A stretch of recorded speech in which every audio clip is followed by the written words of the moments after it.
Oke, Assalamualaikum warahmatullahi wabarakatuh. Oke,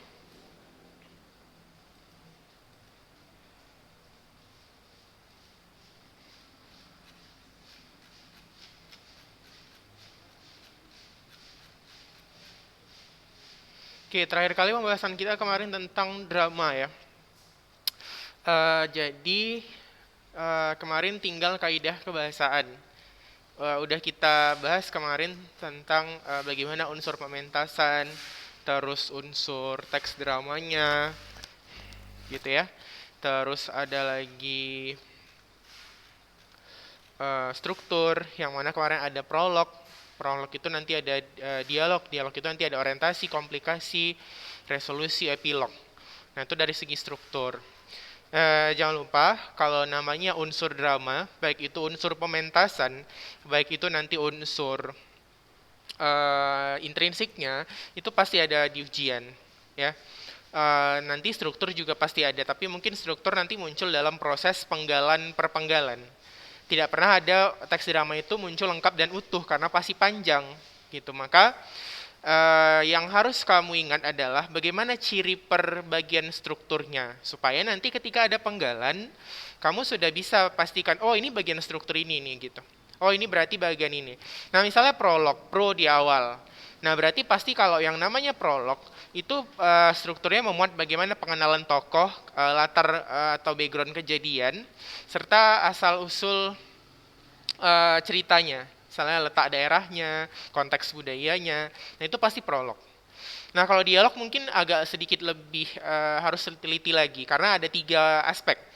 Mungkin orientasi, nah di sini masih dialog pengenalan, berarti mungkin masih berbicara hal-hal yang sifatnya standar. Misalnya seperti kegiatan sehari-hari mungkin, terus mungkin dari segi pengenalan latar-latar cerita, dialognya. Tapi ketika konflik, konflik itu kan udah pasti masalah, gitu ya, komplikasi. Berarti dialog-dialog yang muncul itu sudah menunjukkan perbedaan antara ekspektasi dengan harapan, ekspektasi dengan kenyataan yang ada gitu. Jadi misalnya eh, dia berharap seperti A, rupanya A munculnya kenyataannya B gitu. Nah itu berarti sudah muncul konflik. Atau ada pihak-pihak yang mulai dari dialognya nampak berselisih. Nah itu berarti konflik.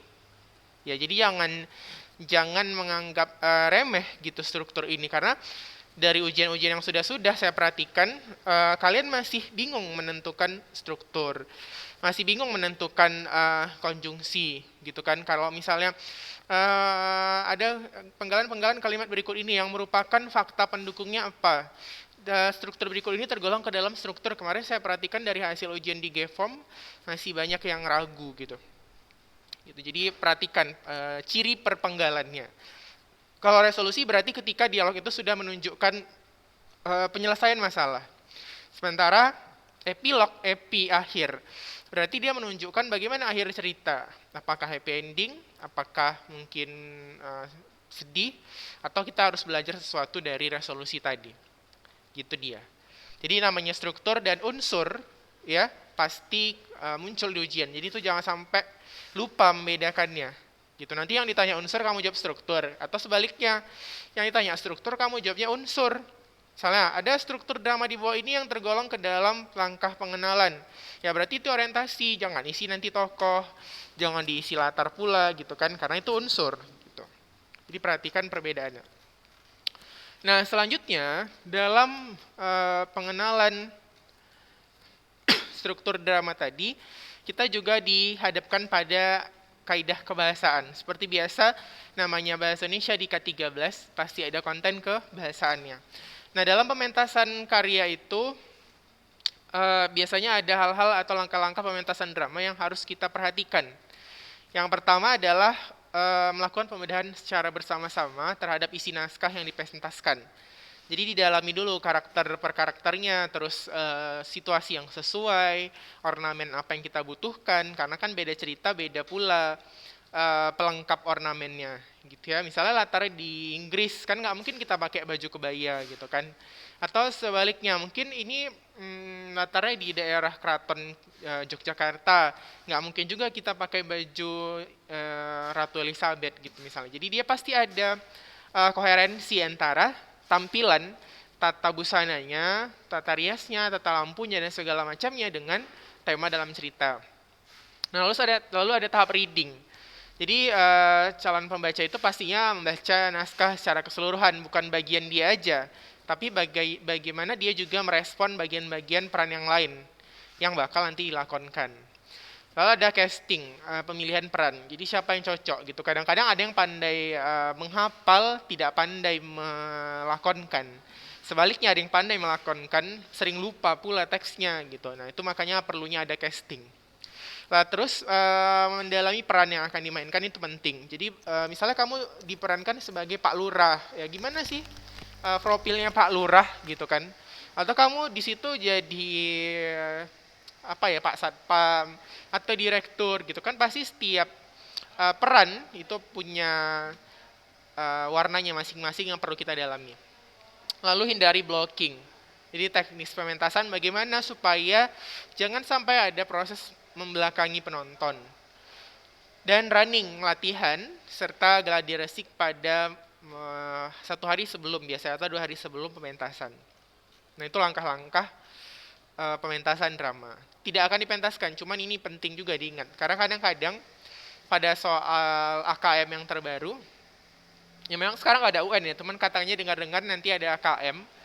Jadi dibaca-baca juga ini langkah-langkah ini karena soal-soal AKM yang terbaru justru lebih ke bagaimana kita mempraktekkan materi itu di lapangan gitu. Oke, selanjutnya dalam proses menuliskan kaidah kebahasaan. Nah, dalam kaidah kebahasaan drama di atas kemarin ya, pasti ada kalimat langsung ya. Atau saya buat aja PPT-nya bentar.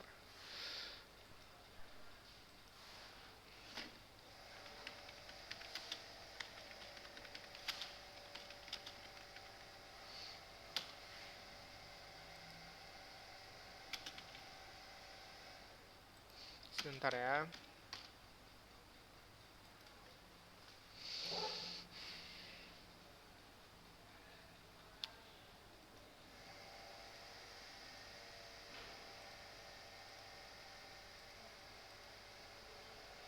Oke, ini ya, udah terlihat ya. Jadi jenis drama kemarin udah ya. Jenis drama udah, struktur drama juga udah. Nah, ini kaidah kebahasaannya. Jadi dalam proses penulisan kaidah kebahasaan, drama itu ada menggunakan konjungsi kronologis atau yang menyatakan waktu tempo. Misalnya di buku-buku dikatakan sebagai konjungsi temporal. Ada kata sejak, ketika, terus kemudian, lalu, setelah itu. Nah itu tergolong ke dalam konjungsi temporal yang menunjukkan bagaimana urutan waktu dalam cerita. Selanjutnya ada menggunakan kata kerja yang menggambarkan suatu peristiwa yang akan terjadi. Ya, jadi kata kerja itu biasanya kata kerja yang bersifat fisik. Karena dalam drama itu kalau cuma dirasa-rasa atau kata kerja mental, biasanya diungkapkan dalam bentuk prolog atau narasi dari si narator. Kalau dialognya biasanya dia lebih ke kata kerja mental. Misalnya memukul, memanggil yang secara fisik kita nampak kegiatannya gitu. Terus menggunakan kata kerja yang menyatakan sesuatu yang dipikirkan oleh tokoh, itu terjadi pada monolog. Misalnya menganalisis, menilai, terus membagi, menoleransi. Itu dia, itu contoh kata yang dipikirkan oleh tokoh yang sifatnya dilakukan secara kognitif. Menoleransi itu kan bentuknya kognitif atau mengharapkan gitu kan, mendesain. Nah itu contoh kata kerja yang dipikirkan atau namanya kata kerja mental ya. Terus ada kata-kata sifat. Ya, kata sifat gampang lah. Kata sifat itu kan yang berkaitan dengan tekstur, warna, ukuran, dan bentuk. Jadi kalau udah kata sifat katanya berarti mungkin masalah pemandangan alam, masalah tampilan budaya, baju, dan segala macamnya. Oke, itu aja sih untuk konten kebahasaan. Ini bolehlah kamu SS atau kamu catat di buku catatan. Di SS aja lah biar gampang. Kalau mau dicatat lebih bagus lagi. Untuk kaidah kebahasaan, karena di buku kaidah kebahasaannya tidak tertulis secara langsung. Supaya kamu lebih ingat aja gitu. Satu lagi ada tambahan, kaidah kebahasaan teks drama itu adalah selalu menggunakan kalimat langsung. Ingat, yang namanya kalimat langsung, dia biasanya mencantumkan petikan langsung. Ya, contoh misalnya gini. Ibu berkata,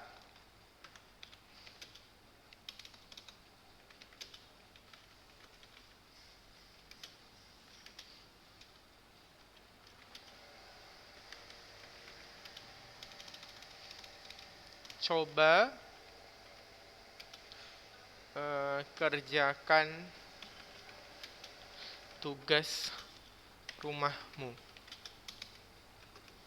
Nah, seperti ini kalimat langsung. Jadi dia petikan langsung. Tapi kalau misalnya tidak langsungnya kita buat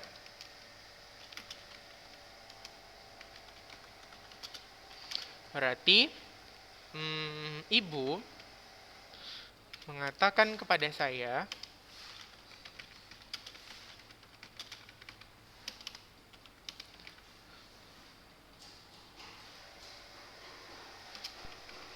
agar mengerjakan tugas rumah.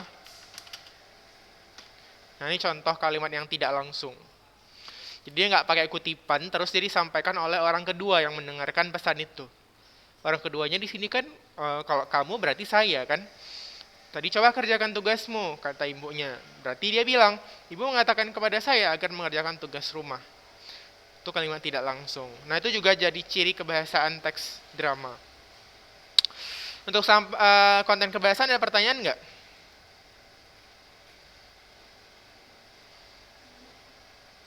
Ada?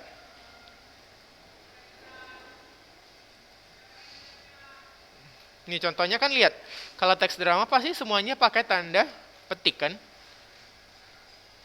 Nah ini. Terus dia isinya selalu ada dua hal dalam teks itu. Yang ini ada wancang, dialognya kemarin yang saya bilang, dan kramagung atau petunjuk perilaku tindakannya.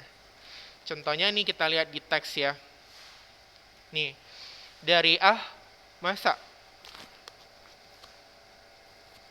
menyeberang sungai sekecil ini mesti 2-3 kali. Ayo gendong si Ramlah biar aku membawa barang-barang itu, biar saya yang menggendong si Ramlah. Sekali menyeberang pun pasti semua terbawa. Nah ini dialognya atau wancangnya.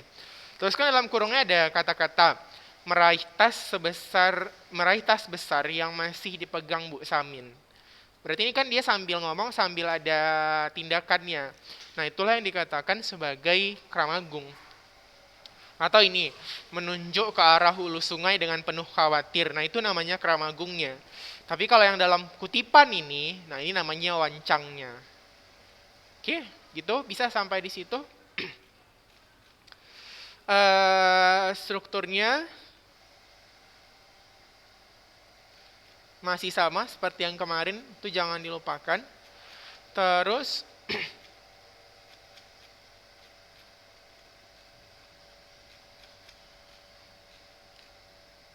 ini juga dicatat ya untuk pementasan karya, langkah-langkahnya.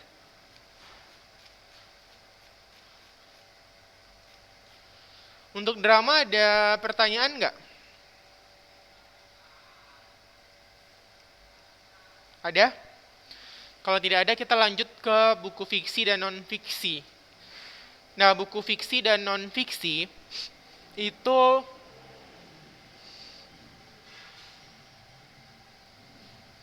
dimulai dari perbedaan berdasarkan isi atau strukturnya.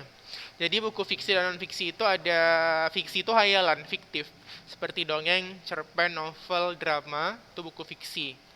Sementara non-fiksi itu contohnya adalah buku pelajaran, buku ilmiah populer, biografi. Yang sifatnya non-fiksi atau non-hayalan. Biasanya buku non-fiksi itu sifatnya fakta, kalau buku fiksi itu sifatnya imajinasi. Bisa lah dibedakan kalau misalnya kamu baca novel, kan itu biasanya rata-rata fiksi, imajinasi. Tapi kalau buku non-fiksi, dia biasanya berupa hayalan. Nah, selanjutnya untuk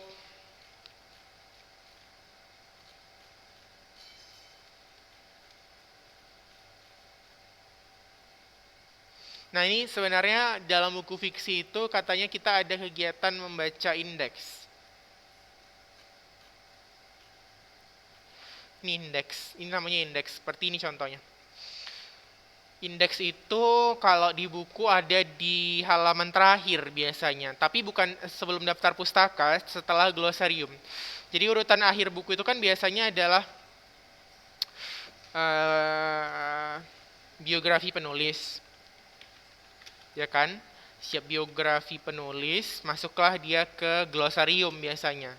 Glosarium itu daftar kata yang secara ilmiah sulit diartikan. Setelah glosarium barulah masuk indeks. Nah, dari indeks baru ke daftar pustaka biasanya.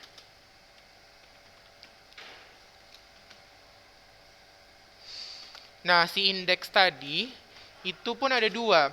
Ada indeks pengarang atau nama ahli. Biasanya dalam buku biologi itu ada indeks pengarang namanya. Ada namanya indeks objek atau kontennya.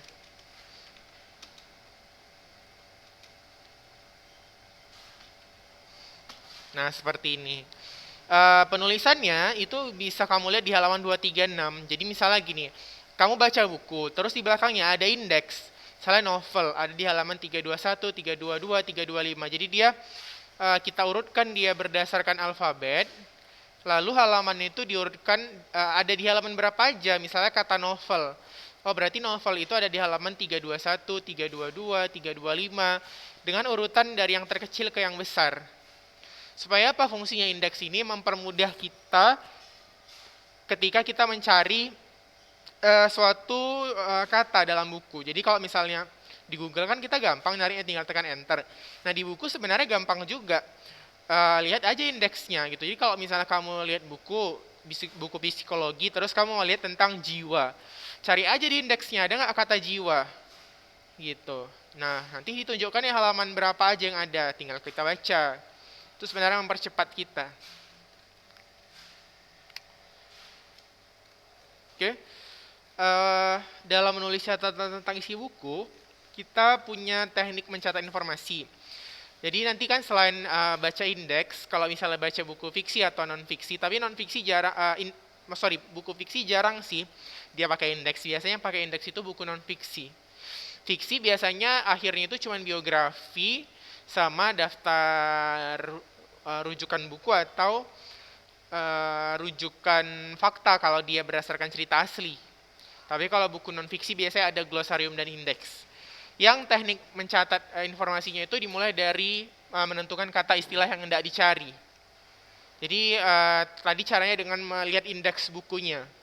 Jadi carilah misalnya kamu mencari kata apa yang mau kamu catat. Karena kan nggak semua informasi dalam buku itu mau kita ambil.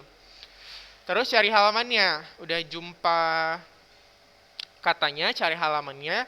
Baru gunakanlah istilah itu pada halaman berapa aja. Dipahami maksudnya, baru catatlah bagian-bagian penting dari penggunaan kata istilah tersebut. Jadi kalau menemukan informasi dari buku, ini ingat ya urutannya, kadang-kadang muncul di soal, jangan ketukar. Jadi cara membacanya itu pertama, lihat kata-kata istilah tadi dalam indeks. Udah kamu lihat, cari halamannya, pahami maksudnya, terakhir catat bagian penting itu sesuai dengan informasi yang kamu temukan. Jadi mengambil informasi buku tidak sama dengan meringkas buku. Jadi kalau ada pernyataan meringkas buku itu bab per bab, atau namanya membaca skimming. Bab 1 apa ide pokoknya, kamu ambil, bab 2 apa. Nah, itu namanya meringkas buku. Tapi kalau mencatat informasi atau mengambil informasi dalam buku, kita didasarkan pada kata yang kita cari atau fakta yang kita mau temukan. Gimana cara cepatnya? Ya dari indeks tadi. Langkah-langkahnya bisa kamu lihat di halaman 239 ini. Oke?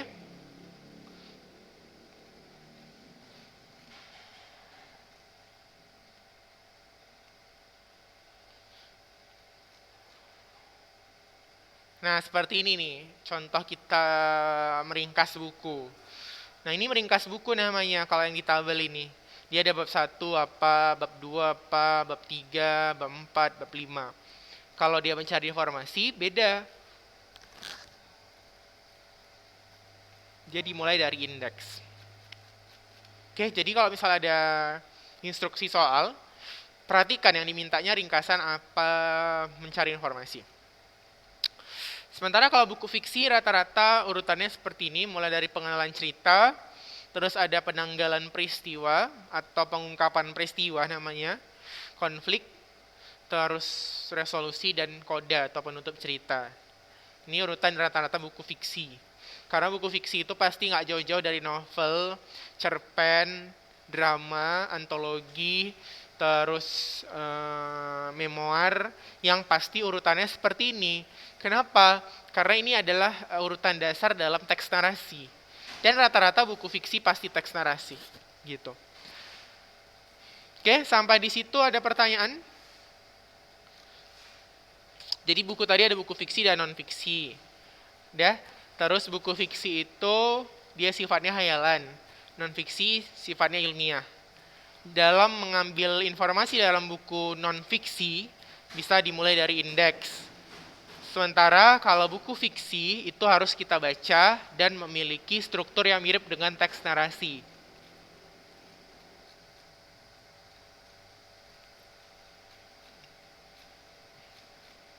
Ini bentuk-bentuk cara membaca.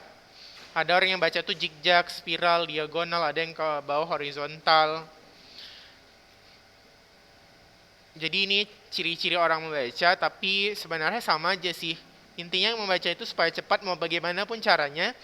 Jangan bersuara biasanya, jangan ditunjuk, dan harus rajin dilatih memang. Jadi nanti kita ada kelas 9 mengukur kecepatan membaca. Jadi membaca itu jangan pernah bersuara. Apalagi kalau udah masuk SMA. Nah, SMA itu nggak pernah lagi bacanya disuarakan. Terus jangan ditunjuk. Kan kita sering baca tuh ditunjuk pakai lidi, pakai tangan, itu memperlambat kemampuan membaca kita. Dan jangan pernah baca itu lewat aja, tapi sambil dipahami gitu. Itu namanya kecepatan membaca. Ada pertanyaan nggak terkait antara perbedaan buku fiksi dan non-fiksi serta cara mengambil informasinya? Kalau misalnya ada soal seperti ini, cobalah kamu ambil informasi dari penggalan buku fiksi berikut ini. Apalah yang kamu lakukan kira-kira? Buku fiksi, misalnya ada soal. Cobalah kamu ambil informasi dari penggalan buku fiksi berikut ini. Nah, jadi kalau tadi yang saya jelaskan untuk buku non-fiksi, itu dimulai dari mencari indeks. Ini dalam masalah informasi ya. Ini kalau buku non-fiksi dari indeks. Maka kalau ada penggalan buku fiksi, itu kita mencarinya dari unsur intrinsiknya. Berarti kalau misalnya ada yang nanya informasi tentang fiksi, kamu jawabnya dari tokoh, latar, alur, sudut pandang. Nah, itu dulu yang menjadi informasinya. Itu dari segi buku fiksi. Oke, jangan lupa ya. Itu dari segi pengambilan informasi. Terus, untuk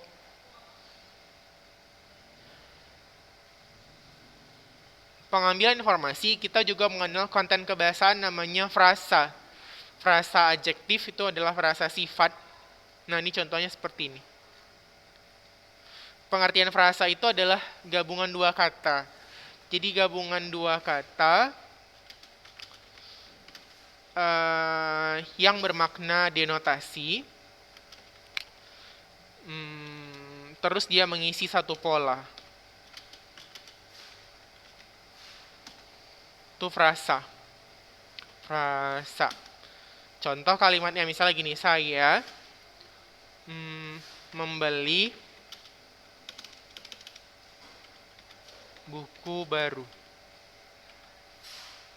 Coba saya tanya satu orang nih. Siapa ya? Ahmad mana Ahmad? Ada?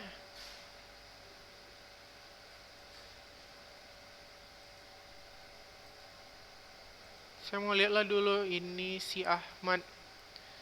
Yang lain lah coba dihidupkan kameranya. Coba dihidupkan kameranya. Biar saya tahu ada nggak orangnya.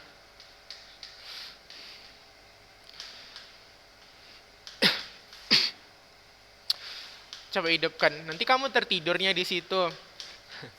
Nggak hidup kameranya, nggak hidup mikrofonnya ya kan. Oke, di chat itu kan ada saya tulis, saya membeli buku baru. Ini soal sederhana, anak SD punya. Pasti bisa lah jawabnya. Coba, si Ahmad tadi, coba tentukan mana subjek, predikat, objek keterangannya di kalimat saya membeli buku baru. Soal anak SD itu, gampang ya kan? Coba tentukan. Dihidupkan aja mikrofonnya, Mat. Biar teman-temannya dengar semua. Ahmad Fadil. Oke, coba. Kalau kalimatnya saya membeli buku baru, itu mana subjek, predikat, objeknya? Oke. Buku baru itu apa? Objek kan? Iya, oke. Nah, jadi yang dikatakan sebagai frasa itu adalah ketika dalam satu pola ada dua kata. Ini kan saya kan subjek satu kata, membelikan predikat satu kata, buku baru itu kan objek, tapi ada dua kata. Nah, buku baru inilah yang kita sebut sebagai frasa. Jadi dia bermakna denotasi, mengisi satu pola, gitu. Nah, itulah yang dikatakan sebagai frasa. Maka di sini ada kata frasa tidak halus, hitam legam. Nah, itu frasa. Dia dua kata tapi hanya mengisi satu pola. Ingat, dalam soal bahasa, penggabungan dua kata ini sering ditemukan. Banyak loh tipe gabungan dua kata. Kalau gabungan dua kata dia konotasi, itu idiom namanya. Jadi bedakan ya dengan frasa. Sering saya perhatikan kalian menyamakan. Jadi kalau yang namanya dua kata konotasi misalnya seperti kepala besar, tangan panjang, apalagi ya, angkat topi yang berarti hormat. Nah itu konotasi idiom. Kepala besar itu sombong gitu. Tapi kalau dia bermakna sebenarnya deno, itu frasa namanya gitu. Kalau dia gabungan dua kata juga, tapi tidak boleh kita sisipi yang, nah itu namanya kata majemuk. Makanya dibilang kata majemuk itu membentuk makna baru. Jadi perhatikan dalam soal. Yang sering buat salah itu kalian sering di soal ujian itu nggak dipahami dulu soalnya minta apa gitu, tiba-tiba langsung jawab aja. Karena gabungan dua kata itu banyak. Ada gabungan dua kata itu denotasi frasa. Gabungan dua kata konotasi idiom. Gabungan dua kata yang tidak boleh ada kata yang namanya kata majemuk. Contoh kata majemuk. Kamar mandi. Bisa nggak kita bilang kamar yang mandi? Nggak bisa kan? Nah itu namanya kata majemuk.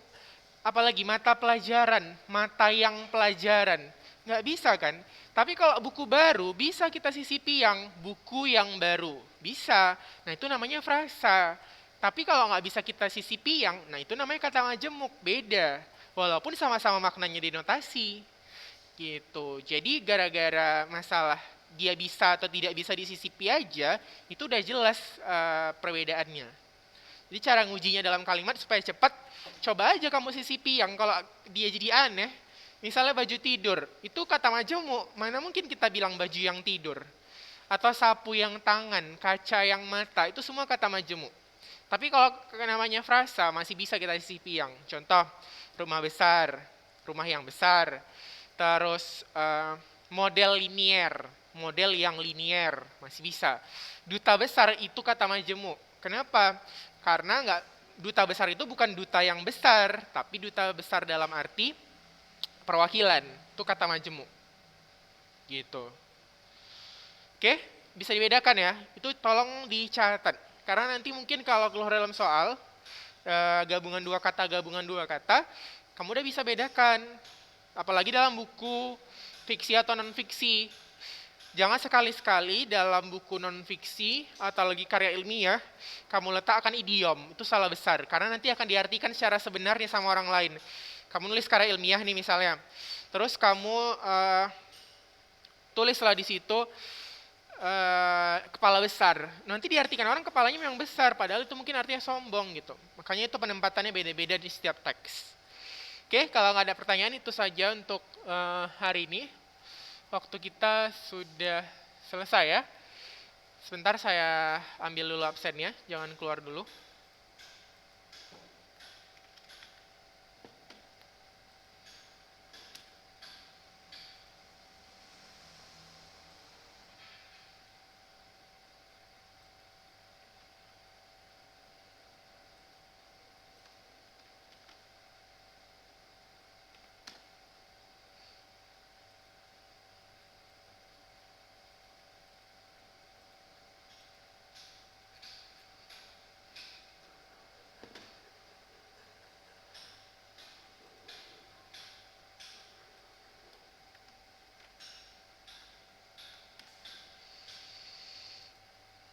Oke, terima kasih sudah hadir. Jangan lupa untuk mulai membaca buku fiksi atau non-fiksi di rumah, karena minggu depan mungkin kita akan sedikit mengulas tentang buku-buku yang pernah kamu baca.